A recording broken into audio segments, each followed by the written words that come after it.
So guys আৰু নতুন এপিসোডলৈ আপোনালোকক স্বাগতম। সো গাইজ আমি বাঘা বৰ্ডাৰ প্ৰগ্ৰাম শেষ হোৱাৰ পিছত গৈছিলোঁ এখন ৰেষ্টুৰেণ্টত, যিখন ৰেষ্টুৰেণ্টৰ নাম হ'ল হাৱেলি। আৰু সেইখন ৰেষ্টুৰেণ্ট নহয়, মানে বেলেগতকৈ বেলেগ, অদ্ভুত মানে। সো গাইজ আমি বাঘা বৰ্ডাৰৰ পৰা আহি পেলাই আহিছোঁ এখন ৰেষ্টুৰেণ্ট, মানে ৰিজৰ্ট টাইপ বুলিও ক'ব পাৰি। এইখনৰ হৈছে হাৱেলি।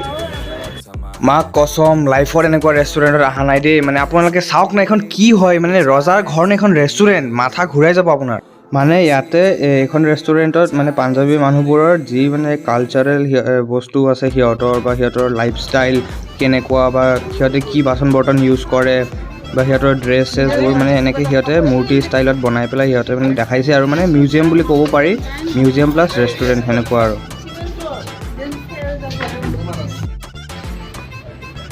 চাওক না কি ক্ৰিয়েটিভিটি, মানে একদম মাথা নষ্ট হৈ যাব আপোনালোকৰ। ইমান ধুনীয়াকৈ বস্তুবোৰ মানে দেখুওৱা হৈছে। মই মানে ভিডিঅ'ত ইমান ভালকৈ কেপচাৰ কৰিব নোৱাৰিলোঁ।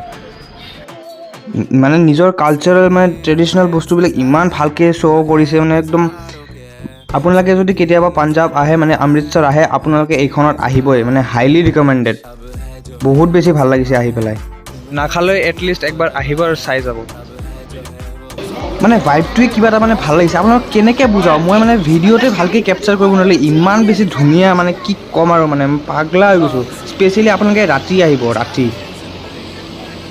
আৰু আমি এতিয়া গৈছোঁ ৰেষ্টুৰেণ্টৰ ভিতৰত, মানে চাওক না, মেহেলৰ নিচিনা। আৰু চব মানে বাহিৰত ৱেলকাম কৰাকৈ মানুহবোৰেও নিজৰ ট্ৰেডিশ্যনেল ড্ৰেছ পিন্ধি আছে। মাই গড, ভিতৰ ইণ্টেৰিয়াৰ চাওক ভাই চাওক, ইমান বেছি ধুনীয়া। আৰু ভিতৰত ট্ৰাক এখন থৈছে, কি ক'ম আৰু, মোৰ মাথা নষ্ট হৈ যাব এতিয়া মানে। আৰু এই হাৱেলি ৰেষ্টুৰেণ্ট অকল অমৃতসৰতে নাই, আৰু পাঞ্জাৱৰ বহুত কেইটা জেগাত আছে, মানে জলন্ধৰ, মূৰ্থালাৰো এনেকুৱা বহুত কেইটামান জেগাত আছে। আৰু এইখন ৰেষ্টুৰেণ্ট অমৃতসৰ মেইন টাউনৰ পৰা প্ৰায় 5 কিলোমিটাৰ হয়, মানে বেছি দূৰ নহয় আৰু। চ' গাইজ আজি হ'ল নেক্সট ডে, আৰু আমি এতিয়া ৰাতিপুৱাই যাব ওলাইছে এটা জেগাত। ক'ত যাম আপোনালোকে ভিডিঅ' লাষ্টলৈকে চাই থাকিব। চ' গাইজ আমি যাওঁ এতিয়া গল্ডেন টেম্পললৈ। আৰু আমাৰ বহা চিটুৱেশ্যনটো চাব নেকি, কেনেকৈ বহিছোঁ আমি।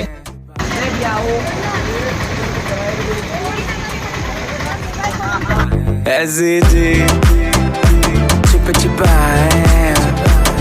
SCG, I'm gonna buy it.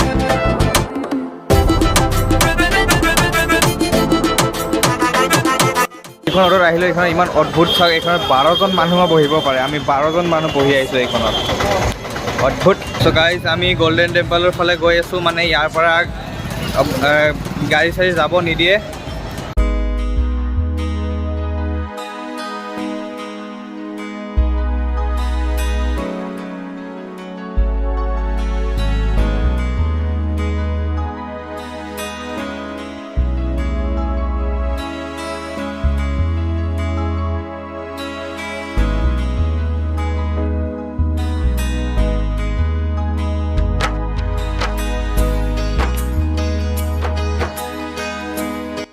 So' guys আপোনালোকে গল্ডেন টেম্পল আহিলে এনেকুৱা জোতা ৰখা ঘৰ পাব। এনেকুৱা জোতা ৰখা ঘৰত ৰাখিব লাগিব জোতাবোৰ, জোতা চেণ্ডেলবোৰ।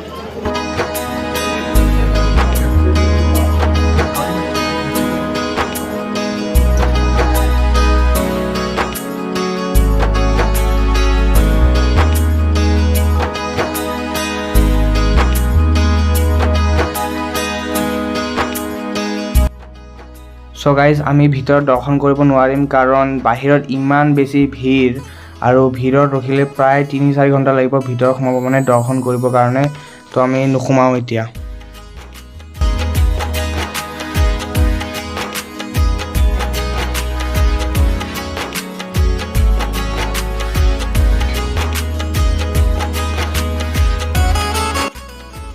চ' গাইজ আমি আহিছোঁ এতিয়া লংগৰত খাবৰ কাৰণে।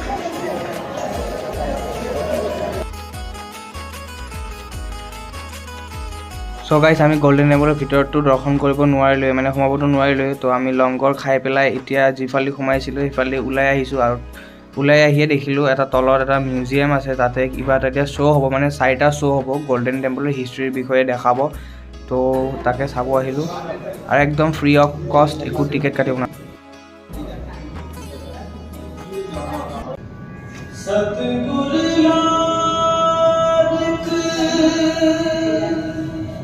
सिख धर्म 15वीं शताब्दी में गुरु नानक देव जी के इलाही बोलों से उदय हुआ। हमारे आत्मिक जहां का सूरज है, श्री गुरु नानक देव जी।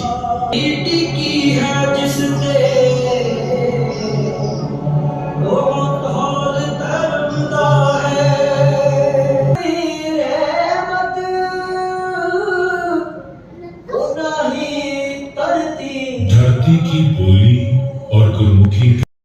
সো গাইজ 4টা শ্ব'ৰ মাজত এইটো শ্ব' এটা চালোঁ আৰু এতিয়া গৈ আছোঁ বেলেগ শ্ব'টো চাবৰ কাৰণে। এটা শ্ব' মানে 10 মিনিটকৈ দেখাইছে।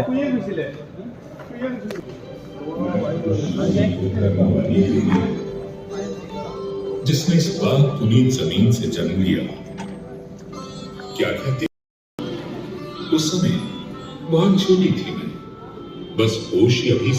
एक दिन मेरी आंखों में इस ताल किनारे उड़े हुई तो नूरी नुहारी देखी थी।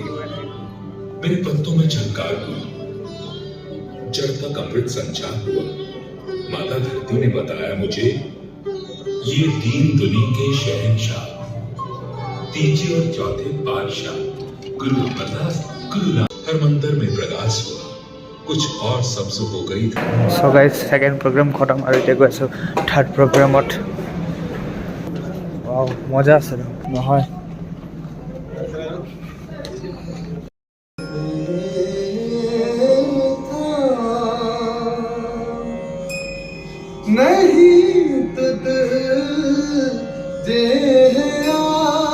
গাইজ আমাৰ 3 নম্বৰ শ্ব'টো চোৱা হৈ গ'ল, 3rd নম্বৰ শ্ব'টো, আৰু এতিয়া গৈ আছোঁ আমি লাষ্ট 4 নম্বৰ শ্ব'টো চাবলৈ। ব'লক। আপোনালোকে ইমান ভালকৈ দেখাব পৰা নাই, কাৰণ যদি বহুত যদি চব দেখাবলৈ তেতিয়া ভিডিঅ'টো বহুত দীঘল হৈ যাব। সেইটো কাৰণে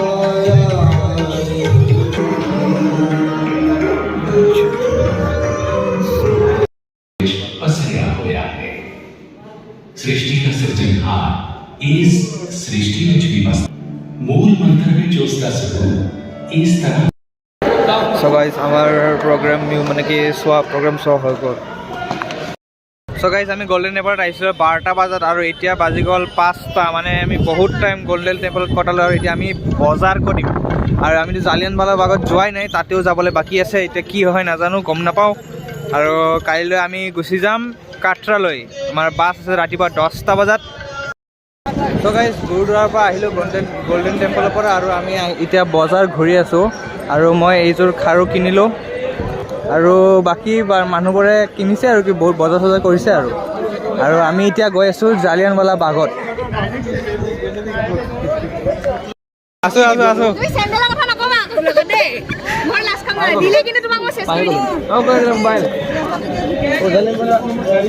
গাইজ আমি আহি পালোঁ জালিয়ানৱালা বাগ।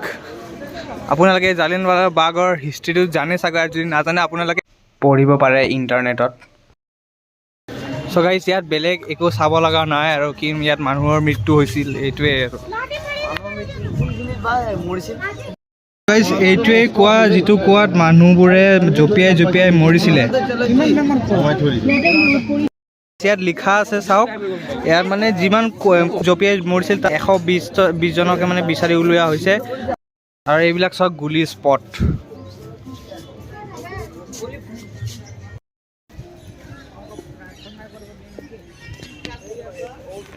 চ' গাইজ এতিয়া পাইছে 8টা, আৰু আমি আজি গোটেই দিনটো গল্ডেন টেম্পলত কটালোঁ। আৰু এইটোৱে আছিল ভিডিঅ'। যদি ভিডিঅ'টো চাই ভাল পায় তেতিয়া লাইক কৰিব, যদি নতুন ছাবস্ক্ৰাইব কৰি দিব। Bye bye.